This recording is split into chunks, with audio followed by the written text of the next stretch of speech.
Hello everyone, Job Education Channel আপোনালোকক স্বাগতম জনাইছো।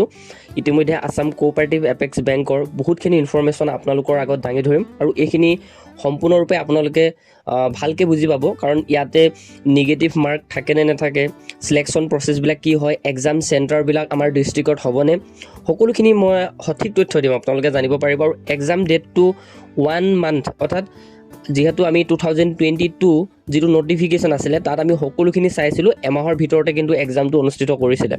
আৰু এতিয়া যিহেতু ইলেকশ্যন আছে, ইলেকশ্যনৰ কাৰণে বহুতে ক'ব যে এক্সামটো নহ'ব, যিহেতু এইটো এটা কোঅপাৰেটিভ এপেক্স বেংক হয়, এই কাৰণে মই বহুতখিনি কথা ইয়াতে জনাম এক্সামটো এমাহত হোৱা পচিবল হয় নে নহয়। আৰু দ্বিতীয়টো কথা হৈছে পেপাৰ লেংগুৱেজ আছামিজ থাকিব নে ইংলিছ হ'ব, অৰ্থাৎ আমাৰ অসমীয়া ভাষাটো তাতে এড হ'বনে নে ইংলিছে হ'ব সম্পূৰ্ণৰূপে পেপাৰখন। আৰু বহুত এটা কনফিউজড আছিলে যে টোটেল মাৰ্কছ 100 মাৰ্কছৰ হ'বনে 125 মাৰ্কছৰ হ'ব। 2022 পেপাৰখনত 125 মাৰ্কছৰ হৈছিলে আৰু যিখন এবাৰ নতুনকৈ আহিছে ইয়াত 100 মাৰ্কছ হ'ব নেকি এনেকৈও বহুতে সুধিছিলে, কাৰণ 100 মাৰ্কছৰো এবাৰ হৈছে আৰু 125 মাৰ্কছৰো হৈছে কিন্তু। গতিকে ইয়াতে আমি সকলোখিনি আলোচনা কৰিম, আপোনালোকে এটা পইণ্টটো মিছ নকৰিব এই ভিডিঅ'টোত। আৰু লগতে আগৰ যিখন পেপাৰ আছিলে বা আগৰ যিটো চিলেকশ্যন প্ৰচেছ আছিলে তাতে কিন্তু ৱেইটিং লিষ্ট বহুত বেছি আহিছিলে। গতিকে এই বিষয়ত আমি সকলোখিনি আপোনালোকক A to Z ডিটেইল ইয়াতে আলোচনা কৰিম। গতিকে আপুনি ভাবিছে যদি এপ্লাই কৰিম বুলি, তেতিয়া নিশ্চয়ৰূপে আপুনি জনাটো বহুত বেছি ইম্পৰ্টেণ্ট হয়। ব'লক তেনেহ'লে ভিডিঅ'টো ষ্টাৰ্ট কৰোঁ আৰু সকলোখিনি আমি প্ৰিভিয়াছ নটিফিকেশ্যন ডিছকাছ কৰিম, এক্সামৰ গেপটো কিমান আছিলে সকলোখিনি আমি চাম ইয়াতে। আৰু লগতে প্ৰথমতে মই এইটো চিলেবাছ দেখুৱাই পিনে আকৌ নেক্সট যিটো প্ৰিভিয়াছ আছিলে সেই চিলেবাছটো আপোনালোকক দেখুৱাম। ইয়াতে বৰ্ড ষ্ট্ৰাকচাৰে এটা এক্সাম আপোনালোকৰ ৰিটেন এক্সামৰ কাৰণে এটা ফ্ল' চাৰ্ট দিছিলে। আৰু ইয়াতে যদি চোৱা যায় এই চাৰ্টটোত উল্লেখ কৰিছিলে যে ইংলিছ যিটো আমাৰ এৱাৰনেছৰ ওপৰত থাকিব, জেনেৰেল এৱাৰনেছ অৰ্থাৎ বেংকিং এৱাৰনেছৰ ওপৰত থাকিব, যিটো আপোনালোকৰ 20 মাৰ্কছ থাকিব বুলি উল্লেখ কৰিছিলে। এইখন কিন্তু সম্পূৰ্ণৰূপে কি হয়, অফিচিয়েল যিটো আমাৰ ৰিটেন এক্সামৰ কাৰণে এইটো এটা আপোনালোকৰ ফ্ল' চাৰ্ট আছিলে, এখন অফিচিয়েল হয় যিটো আমাৰ ধৰি লওক এপেক্স বেংকৰ। ইয়াতে টোটেল আমাৰ 100 মাৰ্কছ আছিলে, ঠিক আছে। আৰু নেক্সট 25 মাৰ্কছটো আমাৰ কি পাৰ্চনেল ইণ্টাৰভিউ হ'ব নেকি এনেকৈও বহুতে সুধিছিলে। গতিকে সকলোখিনি ইয়াতে আমি চাম। এতিয়া নেক্সট আৰু এখন যদি মই দেখুৱাওঁ 22ৰ যিটো ৰিটেন এক্সামৰ যিটো ফ্ল' চাৰ্ট হয়, আৰু তাত উল্লেখ কৰিছিলে যে আপোনালোকে চাওক ইয়াতে জেনেৰেল লগতে বেংকিং এৱাৰনেছ থাকিব 40 মাৰ্কছৰ, লগতে জেনেৰেল ইংলিছ আৰু ইংলিছ লেংগুৱেজ থাকিব 25 মাৰ্কছৰ, ৰিজনিং এবিলিটি কম্পিউটাৰ এপ্টিটিউড সম্পূৰ্ণৰূপে থাকিব 30 মাৰ্কছৰ, আৰু নিউমেৰিকেল এবিলিটি যিটো ইংলিছতে থাকিব লেংগুৱেজটো ইয়াতে 30 মাৰ্কছৰ। গতিকে আমি দুটা কথা একেবাৰতে গম পালোঁ, আমাৰ পেপাৰখন সম্পূৰ্ণৰূপে ইংলিছত থাকিব, অসমীয়া ইয়াতে এড নকৰে, ঠিক আছে। আৰু ইংলিছ থকাৰ কাৰণে বেছিয়ে ভাল হৈছে, কাৰণ ইংলিছত প্ৰিপেৰেশ্যন কৰিবলৈ বহুত বেছি ভাল হয়। আৰু এটা কথা যে ইয়াতে ইণ্টাৰভিউ কথাটো এড নকৰিলে, পাৰ্চনেল ইণ্টাৰভিউ যিহেতু 2022ৰ এইখন ফ্ল' চাৰ্ট হয় এক্সাম পেটাৰ্ণৰ, আৰু তাতো পাৰ্চনেল ইণ্টাৰভিউ হৈছিলে, কিন্তু তথাপিও ইয়াতে পাৰ্চনেল ইণ্টাৰভিউৰ মাৰ্কছটো ইয়াতে দিয়া নাই, ঠিক আছে। তথাপিও কিন্তু ইয়াতে 125 মাৰ্কছৰ এক্সাম হৈছিলে। গতিকে আৰু যিখন আপোনালোকক যদি দেখুৱাওঁ মই আৰু এটা, যিহেতু আপোনালোকৰ ফ্ল' চাৰ্ট ৰিলিজ হৈছিলে আগত, কিন্তু 100 মাৰ্কছৰ আছিলে। গতিকে কথাটো ইয়াতে কনফিউজড হৈ আছে, 125 হ'ব নে 100 হ'ব, এইটো কনফিউজ আমি আঁতৰাবলৈ হ'লে প্ৰথম কথাটো হ'ল ভালধৰণে শুনিব যে আৰু কেইদিনমানৰ পাছত, ঠিক আছে, এপেক্স বেংকে আৰু এখন নটিফিকেশ্যন আপোনালোকক ৰিলিজ কৰিব। খুব বেছি আপোনালোকৰ 15 দিন যেতিয়া এপ্লাই ষ্টাৰ্ট হ'ব, ঠিক আছে, 20 তাৰিখৰ পৰা এপ্লাই ষ্টাৰ্ট হ'ব, তাৰ কাৰণে এপ্লাই কৰা ইনষ্ট্ৰাকশ্যনখিনি আপোনালোকক প্ৰভাইড কৰিব এখন নটিফিকেশ্যনত। আৰু তাতে উল্লেখ থাকিব আমাৰ এক্সাম পেটাৰ্ণটো কিমান মাৰ্কছৰ এবাৰ থাকিব, বা হয়তো এবাৰ এক্সাম যিটো আপোনালোকৰ ফ্ল' চাৰ্ট হয় ৰিটেন এক্সামৰ সেইটো চেঞ্জো হ'ব পাৰে। গতিকে এইখিনিয়ে কথা ইয়াতে উল্লেখ আছে। মই ভাবোঁ আৰু কেইদিনমান পাছত আপোনালোকক এইখিনি কথা সম্পূৰ্ণৰূপে জনাব। আৰু এটা কথা আছে যিটো বহুত বেছি ইম্পৰ্টেণ্ট হয়, আমাৰ ডিষ্ট্ৰিক্টতে হ'বনে এক্সামটো, এইটো এটা ইম্পৰ্টেণ্ট কথা হয়। আৰু লগতে ইয়াতে যদি চোৱা যায় আগৰ যিটো প্ৰিভিয়াছ যিটো নটিফিকেশ্যন হয় তাৰে এক্সামটো কিন্তু 1 মাহৰ ভিতৰতে হৈ গৈছিলে, ঠিক আছে। চাওক ইয়াতে ডেটটো ৰিটেন এক্সামৰ আছিলে 29 তাৰিখ 5 মাহ 2022, ঠিক আছে। আৰু ইয়াৰে যিটো আপোনালোকৰ ষ্ট্ৰাকচাৰ ৰিটেনটো মই এইখিনি কথা ক'লোৱে, যিটো পেটাৰ্ণটো কেনেকুৱা ধৰণৰ এক্সাম হৈছিলে, 125 মাৰ্কছৰ আছিলে, আৰু ইয়াতো টাইমটো কিন্তু 120 মিনিটছ আছিলে, অৰ্থাৎ 2 ঘণ্টাৰ কাৰণে আছিলে। আৰু এটা দেখুৱাইছিলোঁ মই, যিটো 100টা কুৱেশ্যন থাকিব 100 মিনিটছ আপোনালোকক সময় দিব, ঠিক আছে, সেইখনো আপোনালোকক দেখুৱালোঁ। এতিয়া ইয়াতে টেণ্টাটিভ ডেটটো চাওক, টেণ্টাটিভ ডেট মানে হৈছে পাছলৈ হয়তো হটাব পাৰে এক্সামটো, মানে এইটো এটা আপোনালোকক এটা সময় দিছিলে যে ইমানটোৰ ভিতৰত এক্সামটো হ'ব বুলি, কিন্তু এইমতে হৈছিলে এক্সামটো 29 তাৰিখ 5 মাহ 2022 আৰু ইয়াৰ নটিফিকেশ্যন বা এপ্লাই কেতিয়া হৈছিলে সেইটো চালে আপোনালোকে বুজি পাব যে এক্সামৰ গেপটো কিমান দিনৰ ভিতৰত হৈছিলে। ইয়াতে চাওক যিখন, আৰু ইয়াতে যদি চাই 2022 যিখন আপোনালোকৰ নটিফিকেশ্যন ৰিলিজ কৰিছিলে তাত কিন্তু এক্সাম ষ্টাৰ্ট হৈছে, অনলাইন এপ্লিকেশ্যন ষ্টাৰ্ট হৈছিলে 29 তাৰিখ 4 মাহ 2022। গম পাইছে আপোনালোকে 29 তাৰিখ 4 মাহ 2022 এপ্লাই ষ্টাৰ্ট হৈছিলে আৰু লাষ্ট ডেট আছিলে 13 তাৰিখ 5 মাহ 2022।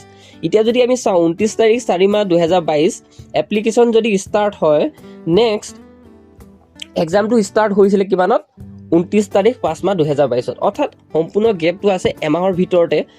এই দুটা ডেটৰ ভিতৰত আমি যদি কেলকুলেট কৰোঁ এমাহৰ কাৰণে আমাক এটা পঢ়িবৰ কাৰণে সময় দিছিলে। এতিয়া কথাটো এইটোৱে ইম্পৰ্টেণ্ট বেছি যে আমাৰ যিখন এতিয়া নটিফিকেশ্যন আউট হৈছে, ঠিক আছে, সেই নটিফিকেশ্যনখনত কোনো এক্সাম ডেটৰ কথা মেনশ্যন নাই আৰু লগতে কোনো ধৰণৰ আমাৰ ধৰি লোৱা টোটেল কিমান মাৰ্কছৰ হ'ব এই বিষয়লৈ ইমান ভাল ধৰণে দিয়া নাই। এতিয়া এইখিনি পাবলৈ হ'লে আৰু আপোনালোকে 20 তাৰিখলৈকে ৱেইট কৰিব লাগিব, কাৰণ 20 তাৰিখে আমাৰ এপ্লাই ষ্টাৰ্টটো হ'ব আৰু সেই 20 তাৰিখে আমাক নটিফিকেশ্যন এখন দিব, অৰ্থাৎ অনলাইন ইনষ্ট্ৰাকশ্যন আমি কেনেকৈ এপ্লাই কৰিম ষ্টেপ বাই ষ্টেপ সেইখিনি কথা ফুল ডিটেইলছত মেনশ্যন থাকিব।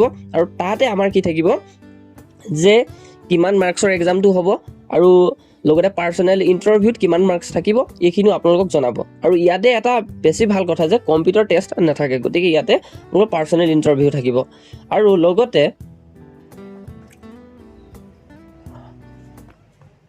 লগতে আমি তেতিয়া জানিব পাৰিম যে 125 মাৰ্কছৰ হ'ব নে 100 মাৰ্কছৰ হ'ব এক্সামটো, গতিকে এইটোৱে বহুত বেছি ইম্পৰ্টেণ্ট কথাটো। আৰু লগতে আমাৰ এক্সাম চেণ্টাৰটোৰ বিষয়ে বহুতে সুধি আছিলে। চাওক আগৰ যদি মই কওঁ আমাৰ ৰিটেন এক্সামবিলাক ক'ত হয়, আৰু মই যেতিয়া এই কথাখিনি অৰ্থাৎ ভালকৈ চাইছিলোঁ কণ্টেণ্টটো বনাবৰ কাৰণে, তেতিয়া মই এটা ফাইনেল লিষ্ট চাইছিলোঁ আৰু লগতে ইয়াত ৱেইটিং লিষ্টটো মুকলি কৰিছিলে। ইয়াত চাওক ৱেইটিং লিষ্টটো দি ইয়াত হয়নে ৱেইটিং লিষ্ট আপোনালোকক প্ৰকাশ কৰে, কাৰণ বিভিন্ন ধৰণৰ চাকৰি আজিকালি আহি থাকে। তেতিয়া কিন্তু ইমান অহা নাছিলে যদিও তেতিয়াও ৱেইটিং লিষ্ট প্ৰকাশ কৰিছিলে। সেই সময়ত চাকৰি ইমান বেছি ওলোৱা নাছিল যদিও ৱেইটিং লিষ্ট প্ৰকাশ কৰিছিলে, কাৰণ তেতিয়াও কিন্তু চিলেকশ্যন বহুতে ক'ৰবাত নহয় ক'ৰবাত পাইছিলে, সেইকাৰণে ৱেইটিং লিষ্টবিলাকো মুকলি কৰিছিলে।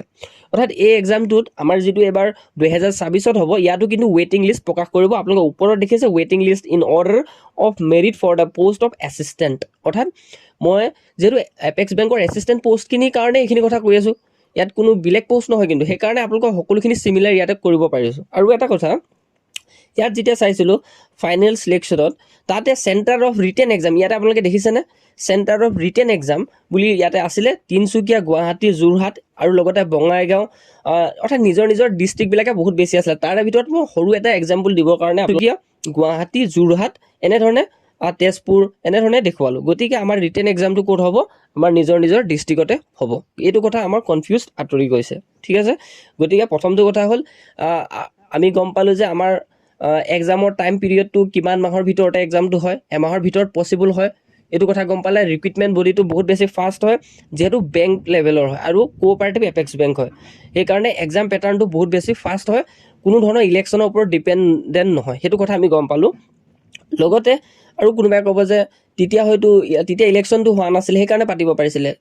কোঅপাৰেটিভ মানে হৈছে সমবায় বেংক, য'ত আপোনালোকৰ কি হয় এইটো এটা ছেমি গভাৰ্ণমেণ্ট হয় আৰু এইটো এটা মানে পাৰ্মানেণ্ট চাকৰি হয়, ঠিক আছে। এনেকুৱা নহয় যে প্ৰাইভেট ছেমি গভাৰ্ণমেণ্ট মানে বহুতে ভাবে যে প্ৰাইভেট নেকি, আধা মানে চৰকাৰী এনেকৈ বুলি ভাবে, কিন্তু কোঅপাৰেটিভ বুলি ক'লে সকলোখিনি পাৰ্মানেণ্ট পষ্টে হয়।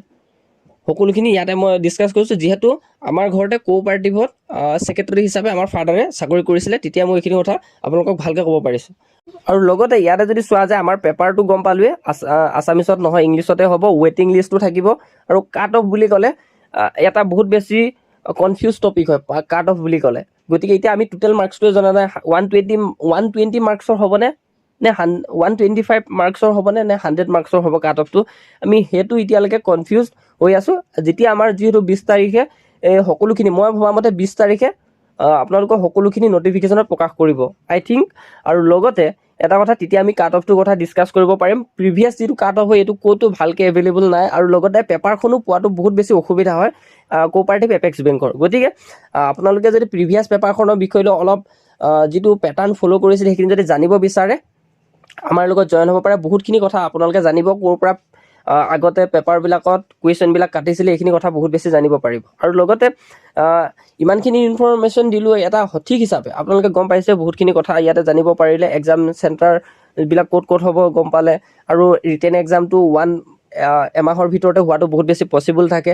হয়তো আমি 2 মাহৰ বা 3 মাহৰো লৈ লৈছোঁ, কাৰণ ইলেকশ্যনৰ ওপৰত ডিপেণ্ড নহয়। যদি ইলেকশ্যনৰ কথাটোকে ভাবি ধৰি লোৱা 3 মাহ বুলি আমি ধৰি লৈছোঁ, কিন্তু এনেকুৱা নহয় যে আপুনি যেতিয়া আপোনালোকক ধৰি লোৱা সকলোখিনি প্ৰকাশ কৰিব তেতিয়াহে পঢ়িম তেনেকৈ ভাবিলে নহ'ব। এতিয়াৰ পৰা পঢ়াটো ষ্টাৰ্ট কৰিব লাগিব, যিহেতু ইয়াতে বেংকিং এৱাৰনেছ আছে, এইখিনি কথা সম্পূৰ্ণৰূপে উল্লেখ কৰিছে।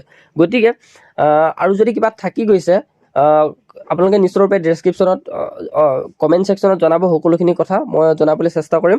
আৰু লগতে ইমানে আছিলে ভিডিঅ'টো, বহুতৰ কনফিউজ আছিলে এইখিনি কথাক লৈ, গতিকে এইখিনি আপোনালোকক সঠিক ইনফৰমেশ্যন হিচাপে দিলোঁ। আৰু মই ভাবোঁ 20 তাৰিখ মানে আপোনালোকৰ যিহেতু এপ্লাই ষ্টাৰ্ট হ'ব, তাতে অনলাইন এপ্লাই ইনষ্ট্ৰাকশ্যনৰ কাৰণে বহুতখিনি কথা উল্লেখ কৰিব। আৰু এখন নটিফিকেশ্যন কিন্তু আপোনালোকৰ আহিব, সেইটো মই ক'ব পাৰোঁ, কাৰণ তাতে সকলোখিনি কথা মেনশ্যন কৰিব। ইয়াত যিখন নটিফিকেশ্যন, এখন সৰু শ্বৰ্ট নটিফিকেশ্যনে আপোনালোকৰ আগত প্ৰকাশ কৰিছিলে যিটো 20 তাৰিখে এপ্লাই হ'ব বুলি, সেইখিনি আপোনালোকক দিয়া আছে। আকৌ মই পুনৰ এতিয়া যিখন নতুন নটিফিকেশ্যন আহিছে এখন আকৌ ডিছকাছ নকৰোঁ, কাৰণ ভিডিঅ'টো বহুত বেছি দীঘল হৈ পৰিছে। আৰু মই ডেছক্ৰিপশ্যনত আপোনালোকক টেলিগ্ৰাম চেনেলৰ লিংকটো দি থৈ দিম, আপোনালোকে জইন হ'ব। তাত আপুনি বহুতখিনি কথা সুধিব পাৰিব, বা আমাৰ হোৱাটছএপো আছে, সকলোখিনি কথা আপোনালোকে সুধিব পাৰে। তো ইমানেই ইনফৰমেশ্যন আছিলে, ভিডিঅ'টো ইমানতে সমাপ্ত কৰিছোঁ। আৰু নিগেটিভ মাৰ্কটো যিহেতু নাথাকে, এইটো কথা ক'বলৈ থাকি গৈছিলে, নিগেটিভ মাৰ্ক আগৰ পেপাৰখনটো দেখা নাই। আৰু লগতে পাৰ্চনেল ইণ্টাৰভিউত মাৰ্কছ থাকে নে নাথাকে এইখিনিও আমি ইমান ভালকৈ অৱগত হোৱা নাই। সকলোখিনি চাই আপোনালোকক জনাম, গতিকে আমাৰ চেনেলটোৰ লগতো জড়িত হৈ থাকিব। আৰু সকলোখিনি এছপাইৰেণ্টৰ যিখিনি ডাউট থাকে তাৰ কাৰণে আমাৰ চেনেলটো সদায় আগবাঢ়ি থাকে, আৰু প্ৰিপেৰেশ্যনৰ ষ্ট্ৰেটেজিৰ লগতে প্ৰিপেৰেশ্যন কেনেকৈ কৰিব লাগিব এই বিষয়টো আপোনালোকক অৱগত কৰা হয়। চ' ইমানেই আছিলে ইনফৰমেশ্যন, ভিডিঅ'টো ইমানতে সমাপ্ত কৰিছোঁ।